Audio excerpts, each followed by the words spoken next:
Today, we will be chatting about common errors that teachers always find in writing. And these common errors are really important so that you don't make them in your writing, right? So avoid these errors. And then I hope that by discussing these common errors, you would be able to edit your own composition after you're done writing, or even think about what you're writing and not make these mistakes in the first place. Okay, so let's begin. So once again, it's the last lesson for the holiday. It's lesson 48, right? After that, there won't be any more lessons till next year. So after today, I'll be saying adios, amigos, Merry Christmas, and a Chinese Happy New Year.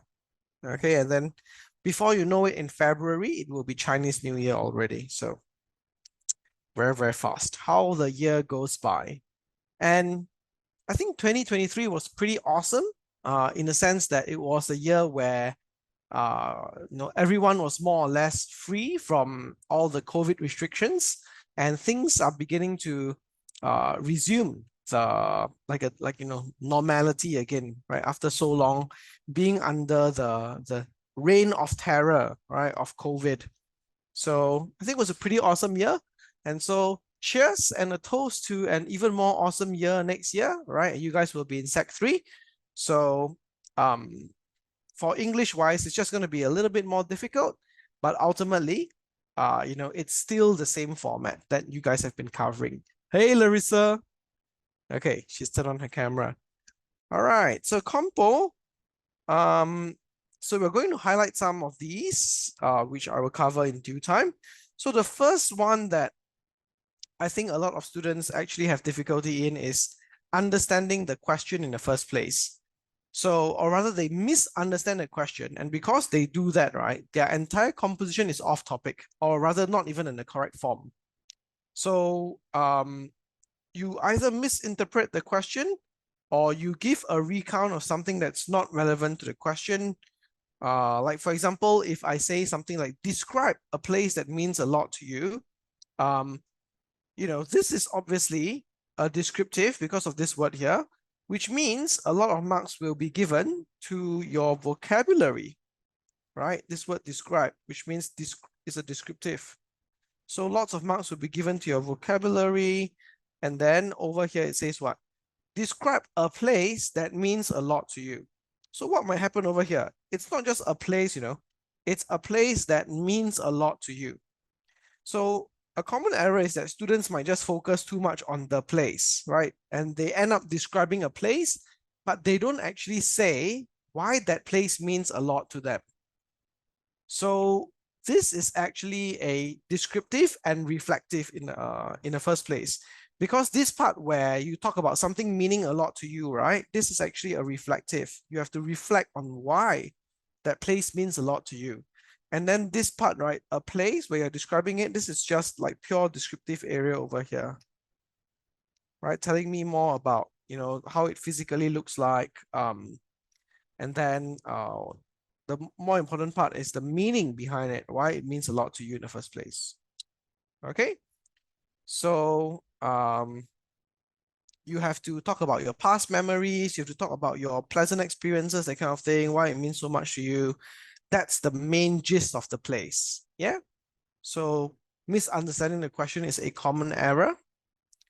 And then we also have where students focus on the wrong keywords for the question. So do look out for that. This would mean that the focus of your writing is not correct. For example, the same one, describe a place that means a lot to you.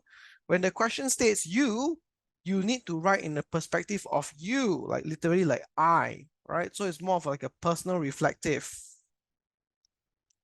So you need to use the word I a lot because it's talking about you.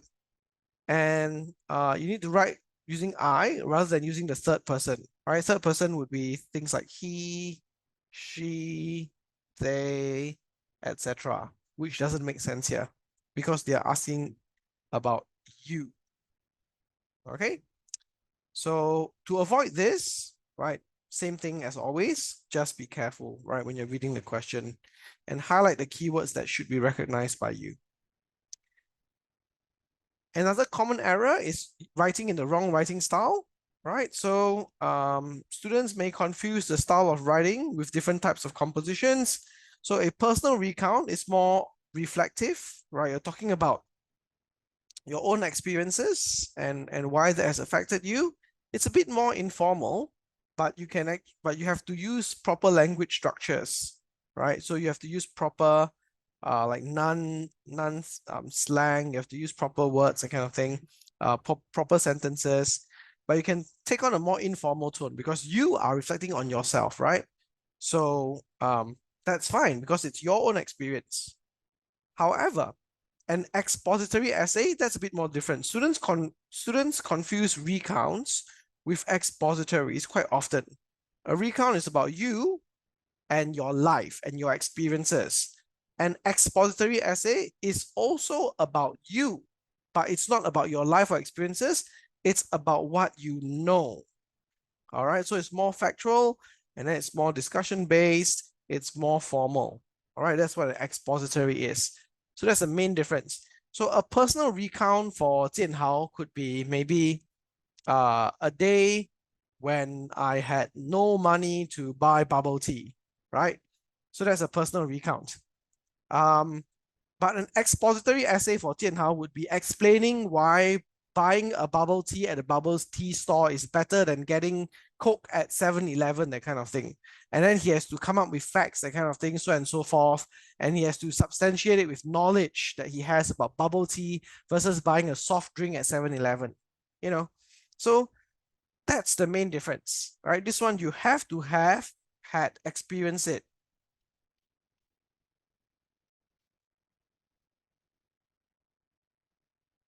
This one, expository, you have knowledge. You don't need to experience something in order to have knowledge about it, do you? Like, for example, Larissa, right? You know that when a great white shark attacks a person, right? When they bite, the force is so strong, it can actually chomp that person into half.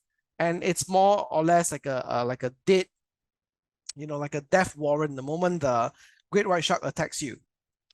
But do you actually need to have been bitten in half by a great white shark to understand that?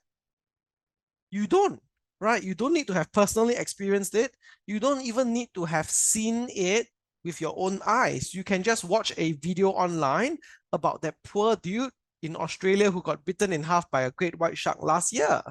And then you could watch that video, or you could just search up some facts about the great white shark to understand how powerful its bite is. And from there, you can infer that it will bite a person in half, right? So that's more of your knowledge about something. All right. Your personal recount is more like your own personal experiences. You've experienced it and you're reflecting on it and how it makes you feel, what you learn from it, yada, yada, yada, that kind of thing. Okay. So, yeah, don't adopt the wrong writing style. Another very common one that students always confuse, right, is an argument versus a discussion. These are both considered argumentative essays, right? They both fall under the umbrella of argumentative. Oh, what am I doing here? It's supposed to be here. Both of these fall under argumentative, but they have a very different structure. All right, so for an argument, you normally have your introduction paragraph, then you have your point number 1 paragraph where you explain it using the Peel format. And then you have your point number 2 paragraph where you explain it in your Peel format again. And then you have point 3. This one is optional depending on whether you can think of other ideas or not. But if you have it, then you score even better for your content. And then you have your counter argument. C argument would be your counter argument. And that's 1 paragraph. And then you have your conclusion. Okay, that's your argument. So for your counter argument, let's say the argument is about bubble tea versus soft drinks. And Jian Hao feels very strongly that bubble tea, right, is much better than soft drinks. Okay, so maybe for point number one, Jian Hao wants to make a point. So his introduction, right, immediately he will tell us what his stance is. My stance is that bubble tea is actually better than soft drinks. So his point number one is that for bubble tea you can choose your sugar level, but for soft drinks you can't. They come by default, right, with that amount of sugar. You can choose like a non-sugared soft drinks, right, but it's not because there's no sugar in it, but it's because there's indigestible sugar in it. Either way, if you consume those fake sugar, right, we don't know what the effect of it is. But for bubble tea, we can choose to not even have any sugar in the first place. You don't even need to have artificial sugar in bubble tea. So that's his point number one. Okay. Point number two, for bubble tea, you have more flavors, so it suits more people. You can custom pick your flavors, and basically there's something for everyone. Okay, then maybe here's a point number three as well. At bubble tea shops, they don't just sell bubble tea.